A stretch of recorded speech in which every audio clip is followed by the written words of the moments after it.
All right, good morning, everyone. Let's get started. First things first, today is Friday, November 17th. Let's take a look at the economic calendar to see what's going on. We had some news come out at 8:30 a.m. Eastern. Building permits, which has medium impact expected, came in better than expected at 1.49 million. Expectation was 1.45 million. Housing starts came in as expected, 1.37 million. At 9:45 a.m., 15 minutes after market open, we'll have FOMC member Goolsbee speaking, but this is not expected to have any significant impact on the market. So we should, for the most part, be in the clear uh, for today. Now, as far as the market is concerned, the NASDAQ presently looks like it's going to open almost precisely at yesterday's close. You can see we're right at that red line, very close to it. So no changes overnight. And yesterday's action was mostly bullish, but not good trading. It's just it was back and up and down, but mostly went up. Um, so if we take a look, let's see what was moving yesterday. Um, all right, INTC was one of the best performers yesterday. This was able to greatly exceed T2. T2 was 42.06, and Intel topped out at 43.40, right about at the close of the day. So, really big move on that stock, and hopefully we're able to take advantage of it. Next up, JD.com. JD was able to reach its target number 2 towards the end of the day, but it got very close to it early on. Target number 2 was 28.09, and it almost reached that earlier in the session during this move here. Microsoft MSFT was able to reach its target number 1 of 374.58. However, it did meet significant resistance on the way up, but nevertheless, that resistance was right around that target number 1. But nevertheless, Microsoft was able to reach target number 1. That was it.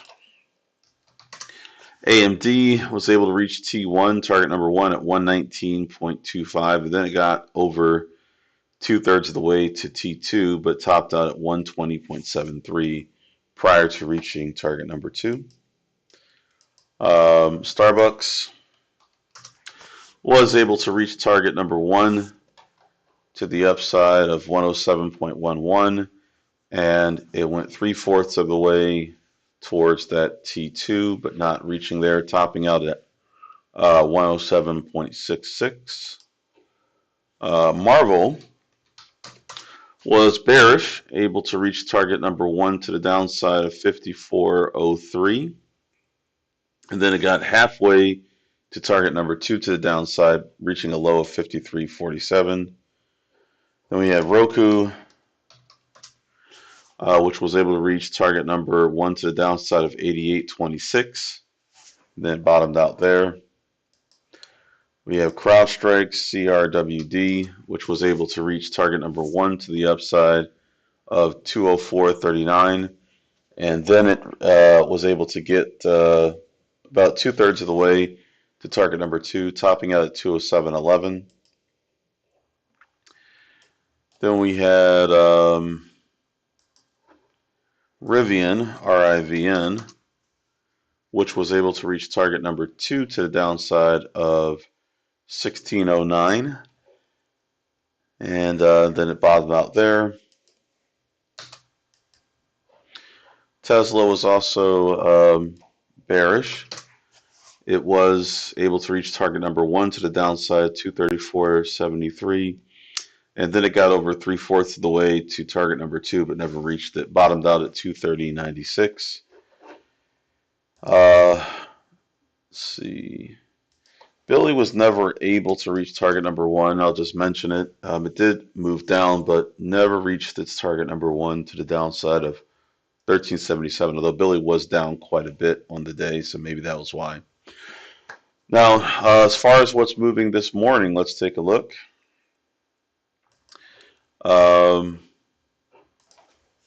see, CAUD, which is presently up 13%, 2.3 million shares traded.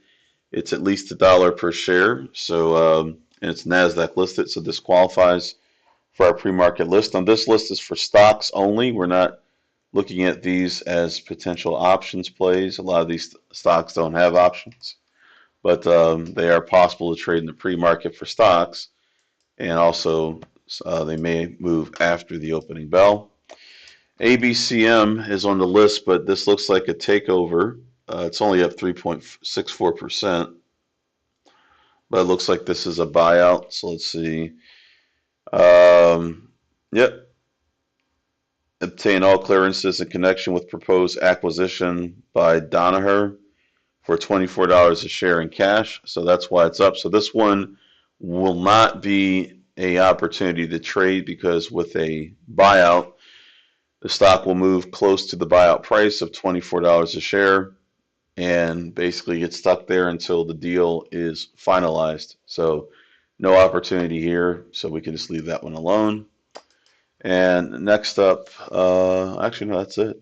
So all I have is CAUD at the moment. So if you folks see any other stocks that meet our criteria, we're looking for a NASDAQ listed stock, trading at least 1 million shares pre-market volume, at least a 6% price change, and we're looking for something that is $1 per share or greater. So if you see any stocks that meet those 4 criteria, NASDAQ listed, at least $1 per share in the current pre-market, at least 1 million shares traded pre-market, and at least a 6% price change, positive or negative price change. So if we see anything else that meets those 4 criteria, let me know in the chat. We'll take a look.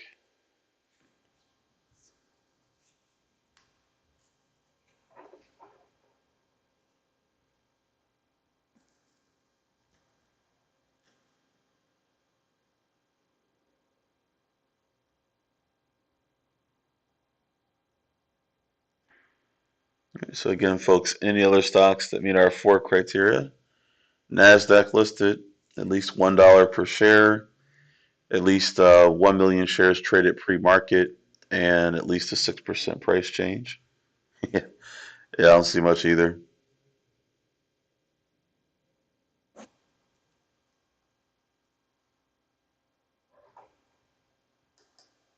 All right. Well, that's no problem. We'll go ahead and wrap up for the pre-market pulse then. Please be sure to like the video. Oh, wait, someone said nada. Let's see. Oh, nada. Nada. So please be sure to like the video. See, we have 15 likes. Let's go ahead and get that up to as many as possible, since there's more than 15 people watching. Also, go ahead and subscribe to the channel if you haven't already. And if anyone watches this replay after we're done, please be sure to check out fundertrader.com, our website. If you're not familiar with us, there's a link in the description to this video. Otherwise, for those of you who are part of the coaching room, I will see you guys there in about 27 minutes, and we'll get started from there. Otherwise, I'll post our 1 stock that we found this morning, CAUD, into the coaching room. So we'll have that on our list, and then we'll go from there. All right, other than that, folks, I'll see you guys for the next pre-market pulse on Monday.